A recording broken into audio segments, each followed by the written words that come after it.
Well, hey guys. Good evening. It is John C. Morley here, serial entrepreneur. It's great to be with you on Inspirations for Your Life. Incidentally, it is so good to be with you here tonight. Whether you're tuning in for the very first time, I want to say thank you and welcome. If you're coming back, of course, I want to say thank you. And of course, welcome back to the show. So thank you very much for being here. And we have an amazing master topic this week, in case you guys didn't know. It's a really, really amazing topic. And we're going to get started here with the granular topic in a minute. But if you've never been here before, be sure to check out believemeachieve.com for more of my amazing, of course, inspiring creations, which are available 24 hours a day. That's short form content, long form content, um, articles, and so much more. So definitely check that out, please, after the show. Oh, sometimes I get on and I forgot to do today. I forgot to put my hat on. Oh, there we go. That's better. Okay. I got my hat on there. All right. My magical hat with my phrase there, my brand, believemeachieve.com. And all right. So check that out. And be sure to follow all my other social media. Really would appreciate that. But if you're thirsty or you're hungry, feel free to go get yourself something, get comfortable, and come on back to the show. Ladies and gentlemen, I don't know if you know this, but you are tuned into another amazing, powerful episode of the ever popular Inspirations for Your Life show. This is the daily motivational show designed to help you think sharper, to feel stronger, and lead your own life on purpose. That's right. I didn't say by chance. I said on purpose, and I think that's a really important thing. Oh, by the way, my name is John C. Morley, serial entrepreneur here, engineer, marketing specialist, video producer, podcast host, coach, graduate student, and yes, a passionate lifelong learner. And it is my privilege and pleasure to be here with you today. And someone who has spent years building businesses, creating content, and coaching people just like you to manage your energy, upgrade your mindset, and get more from every single day. Now, I think that's an important thing for a lot of people. They don't realize, what's that's about. But today's episode, which is Sunday, December 14th, 2025, is all about energy management, not time management. By the way, this is series 4, show 51, and it's episode number 2. It's all about one core truth. It's not the hours you cram into your schedule that change your life. It's how well you protect and direct your energy. Okay. Number one, first notice what genuinely recharges you versus what only distracts you. Many people mistake numbing out, doom scrolling, right, as we call it, snacking, binging, not the regular snacking, but the binge snacking, at like 11 o'clock or 3 in the morning for refueling and end up just as tired. List what leaves you calmer, clearer, and more alive, and what leaves you foggy. Then start choosing what actually refills your tank.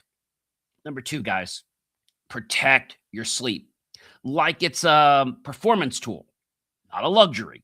Sleep is the base, and your focus, your mood, your creativity, and your resilience stand upon this. So treat bedtime like an important meeting by winding down earlier and dimming screens so tomorrow's version of you isn't running on fumes. I think that's a real key point. It's like, oh, I don't need much sleep. I only need a couple hours. Well, that catches up with you. I know we've all done that once or twice. Maybe you're anxious because you're getting on a flight, you're going on vacation. And it doesn't happen to me when I travel domestically because a lot of times I'll leave in the evening. But if I was leaving earlier in the morning, then it would catch my attention. Like if I was leaving to go to Europe or something like that, it would kind of catch my attention. So, ladies and gentlemen, I want to encourage you to schedule breaks before you feel broken and washed out. Waiting until you're exhausted to rest, ugh, it's like waiting until the engine seizes to add oil. Build small recovery moments into your day, 5 minutes to stretch, to breathe, or step away so your energy stays steadier and you don't crash midweek. And I think that's some very keen advice. Now, you may not choose to take it, that's up to you. But what we put in our body, just like what we put in our car, matters. And what we put in our brain matters as well, because that's not food that we eat, but it is food that actually can sustain us or de empower us. Number four, move your body even for 5 minutes to change your state. A short walk, a few stretches, yeah, or using the stairs can rest your body and mind fast. I do weights a couple times a day, not more than 3 sets of 12, but it's good for my body and it changes my modus to what I'm in. When you treat movement as a state switch instead of a chore, it becomes your favorite button to press when your energy dips. Number five, pay attention to who leaves you drained every time. Energy leaks aren't just about tasks, they're also about people. Notice which conversations leave you heavy or exhausted and give yourself permission to set boundaries. Limit exposure or change the tone so you're not donating your best energy to the wrong places. Now, this isn't just in personal life, it's also in business. I had something the other day, not to get into the details because that wouldn't be professional, where somebody was challenging my time and actually telling me that I should actually clock in and clock out. And I got to thinking, first I was like, okay, but I'm like, wait a minute, John, that's not the right thing to do. And even though I had said yes to it, I decided to reframe and direct it back to the office manager because, you know, I'm not an employee. I don't get benefits from this place. And so if you're trying to control, manipulate me, now you can't say that to the person, but a lot of times, and then the person said, well, we know you're doing the work. It's just you might be doing too much work. Like, what the heck kind of statement is that? So when you get these things, you have to really direct it back. Well, I understand where you're coming from. Let's loop in Joe, who's the office manager, and we can address it there. Or everything has to be addressed through Joe or Morgan before any IT decisions or questions can be made or answered. So just run it by them, and once one of them approves it, I'm happy to talk to you. Even if it's the owner. See, my mistake was I thought that just because somebody's an owner means they have clout over me. They don't. They try to push this manipulation, this control button, because they're control addicts, right? So we have to just take it peacefully and gracefully. But one thing I learned today is don't give in. Even if I would have consented to punch in once, then I would have crossed the boundary. And that's something you got to protect. You got to protect your energy and you got to protect your boundaries. Number six, limit small talk that exhausts you and seek real talk that fuels you. Shallow, repetitive conversations feel like static. One honest, meaningful exchange can light you up for hours and give you so much energy. Now, gently steer at least one conversation on away from autopilot chatter and toward something real, and notice the difference. Now, I want to tell you something else. This is a key. In your life, you might say, John, my life's going so quicker as I'm getting older. Well, it's not that. It's that you have, conditioned yourself to be on autopilot, right? I've learned that when things are going too fast, I need to stop putting them on autopilot. And I need to change the variation. This isn't something as simple as If I'm going to, let's say it was grandma's house or I'm going to the office, don't take the same route all the time. Take a different street. You never know what you might catch or what insights. So be aware of that. If you know that, for example, you go to the gym every day at, I don't know, 9 o'clock in the morning or 3 o'clock in the afternoon or 6 o'clock, change it up. Don't make it the same time. Maybe even alternate 15 minutes or 30 minutes. Like, don't make it exact. And don't start with the same machine or the same routine. Mix it up a little bit. All right. That's key. Number 7, start the day with one thing that gives you energy, not steals it. Instead of waking up and handing your attention to email or social media, choose one energizing action: hydration, journaling, stretching, reading, or setting your top 3 priorities so your body hears, "We fuel first."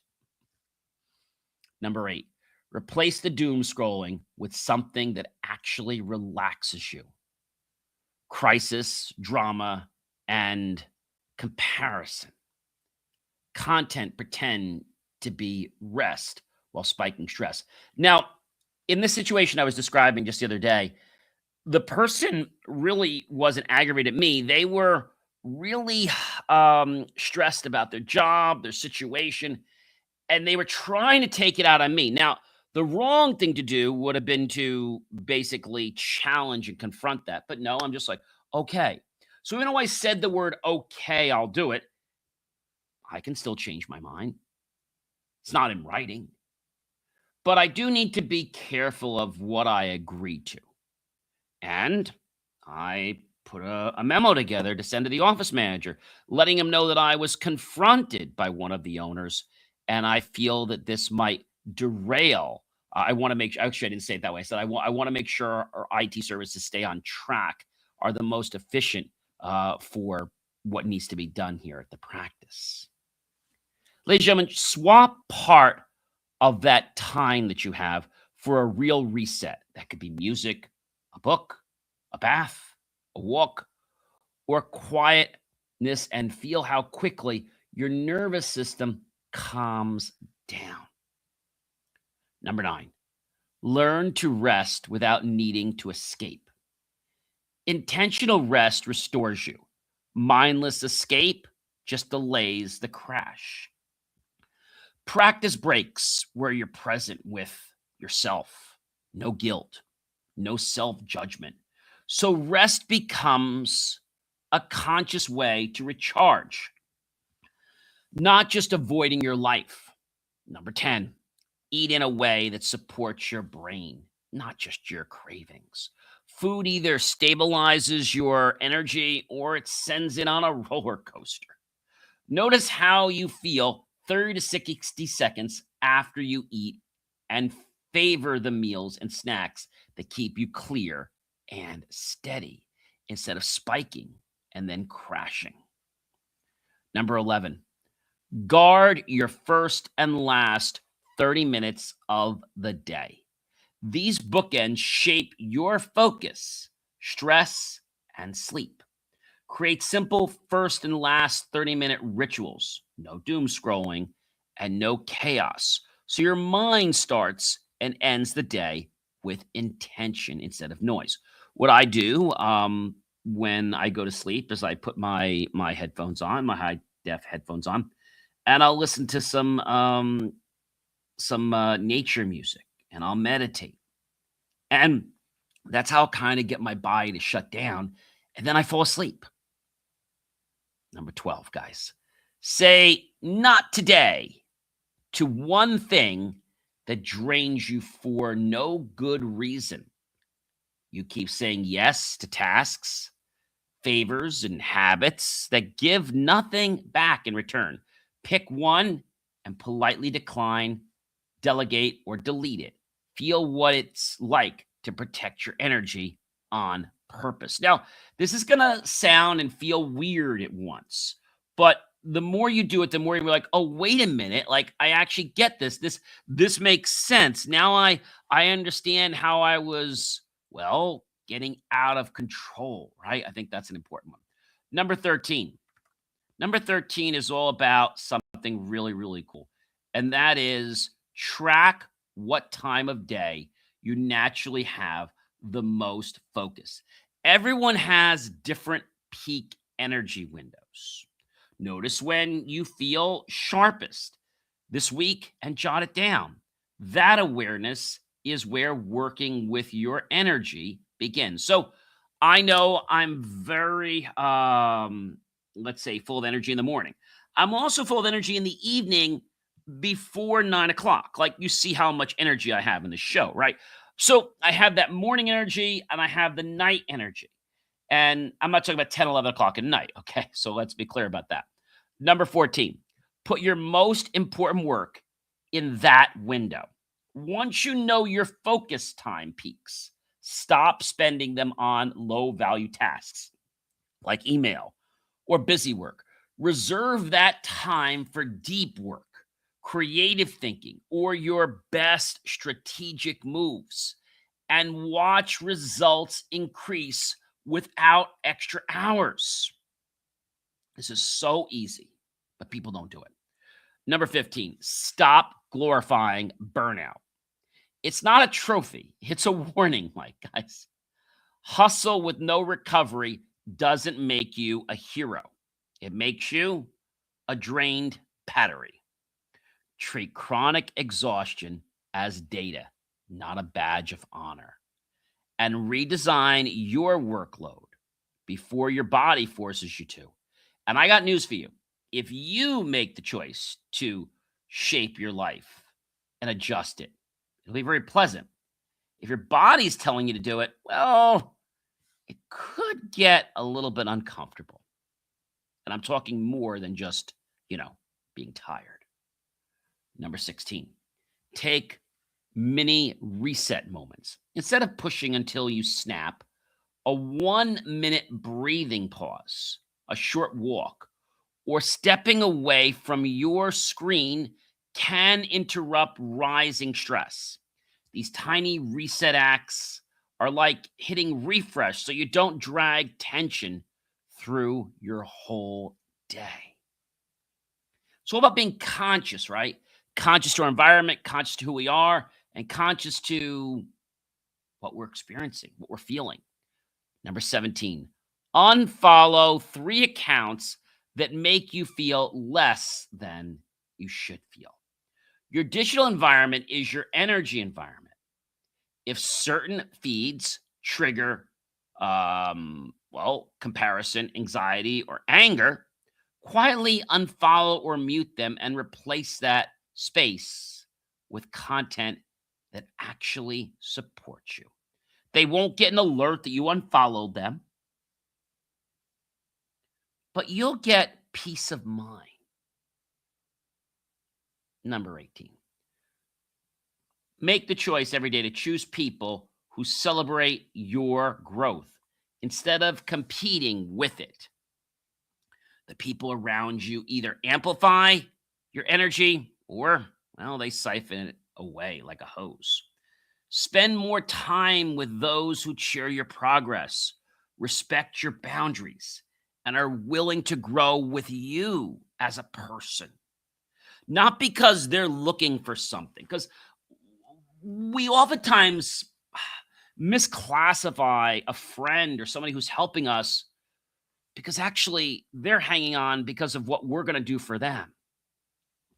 Number 19, notice the difference between being stimulated and being restored. Loud, busy, high intensity activities can make you feel up, but not replenished.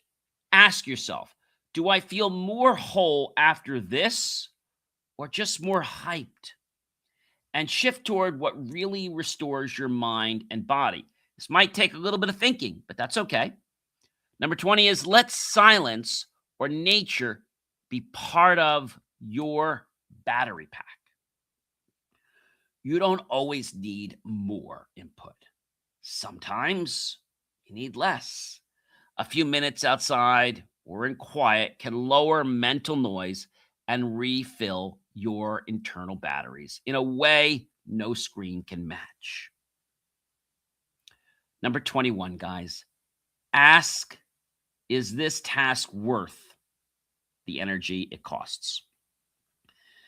Before you say yes, take on a project or obsess over a detail. Check the energy price tag. And when you weigh tasks by energy, not just time, you naturally stop overspending yourself on what doesn't matter. Number 22, batch your errands so they stop bleeding your week. Constantly running small errands or handling tiny tasks at random times slices your attention and drains you. Group similar tasks into one or two blocks so you protect bigger, cleaner chunks of time and energy. Number 23, practice, practice, practice. One tiny breathing exercise when you feel tense. I've given you several. Even 30 or 60 seconds of slow, intentional breathing can pull you out of a fight or flight mode and back into a more serene, calmer state. Make one simple pattern your go to anytime you feel your shoulders rise or your jaw clenching. We've all had that happen, right? The key is to recognize these signs. And when we notice them, that's when we have to alter our course. They're like little warning signs for us. They're not big bells. They're little warnings like, hey, you really should change your course. Build one weekly ritual that makes you look forward to the week. A Sunday planning session, a walk, a bath, or perhaps a creative hour can become an anchor that makes the week ahead feel full of possibility, not pressure. So many times when I talk to people about creativity, like, oh my gosh, I have to do this, I have to do this, I have to do this. I'm like, okay, well, just chill. Just chill. Like, you're making me tired. Number 25. Recognize that saying yes to everything is saying no to yourself. I only learned this lesson a few years ago. I would always want to say yes, particularly to people like my elders, because I was taught to be kind to them. But saying yes to them has nothing to do with being kind. I could still be kind and say, I would like to help you. This is when I am available. Or right now, my schedule can give you like 20 minutes. I don't have an hour for you. Every autopilot yes has a hidden cost in time, energy, and attention. Plus, it robs you of your minutes. It kills your day. It kills your week. It kills your month. Treasure your seconds. Treasure your minutes. Treat your yes, guys, as valuable and ask if each request truly deserves it. Fewer, stronger yeses protect your power. I know you want to be a nice guy or a nice lady, but being nice all the time is going to drain your inner battery. And I don't think we want that. Number 26, guys, give yourself a tech-free pocket of time today. Even 20 to 30 minutes with no phone, no notifications, and no screen can feel like a deep exhale for your brain. Use that time to think, to breathe, to journal, or just be, and notice the difference in your life.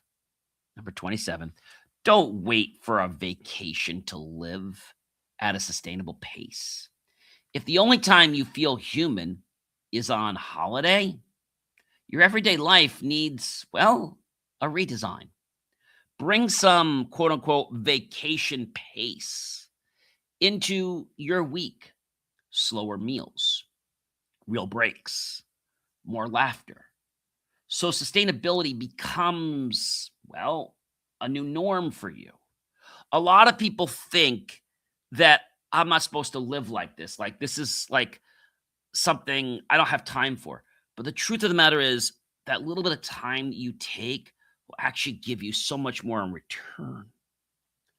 Number 28, treat energy like money. Budget it. Don't just spend it. You wouldn't keep swiping a card without checking the balance. But many people do that with their energy. They keep withdrawing from their emotional or their energy bank account. Notice where you overspend, where you underinvest, and where you get the highest return. Then, ladies and gentlemen, adjust. I think if we can equate our energy to money, okay, and know that we can keep gaining more money and more energy, but we have to do the work that's needed, spiritual work, meditation, relaxation. When we do these things, it's like we went to the gas station to get a refill. Number 29, notice how your energy shifts when you make aligned decisions.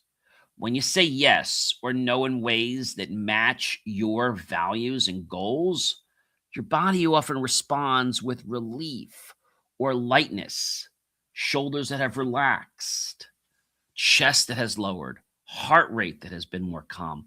Use that as confirmation that aligned choices are better for both your future and your nervous system now.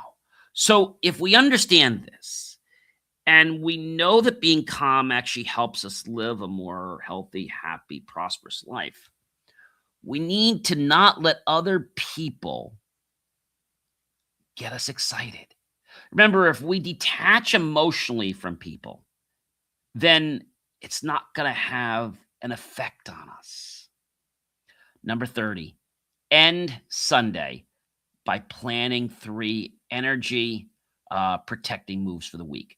Maybe earlier bedtimes, a boundary at work, a block focus window, or a tech free evening. Choose 3 actions, write them down, and treat them like non negotiable appointments with your best self. Ladies and gentlemen, you have been listening or watching to the ever popular Inspirations for Your Life show with myself, John C. Morley, serial entrepreneur, engineer, marketing specialist, video producer, podcast host, coach, graduate student, and a passionate lifelong learner. Please check out believemeachieve.com and let's start managing our energy like money so we can keep becoming abundant in all the energy that we need. And let's design a life that we're not only going to be proud of, but that we're going to enjoy living. Check out believemeachieve.com soon.